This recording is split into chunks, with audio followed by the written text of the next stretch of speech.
Kampo ni Alice Guo naghain ng counter affidavit sa reklamong perjury at iba pang reklamo sa DOJ. Naritong news scoop ni Ralph De La Cruz. Sumalang sa preliminary investigation sa Department of Justice si dismissed Bamban-Tarlac Mayor Alice Guo kaugnay ng mga reklamong perjury, falsification by notary public, obstruction of justice at use of falsified document.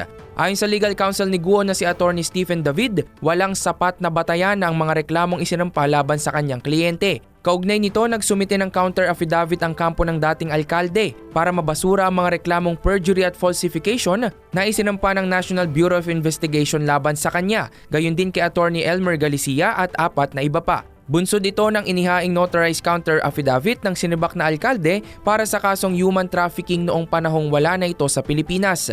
Giit ni Attorney David, pre-signed o pinirmahan na ang counter affidavit bago pa man umalis ng bansa si Guo at ang nagnotarize sa dokumento ang dapat na tanungin hinggil dito. Yan ang aking news scoop. Ako si Ralph De La Cruz. Nagbabalita ng tama, naglilingkod ng tama.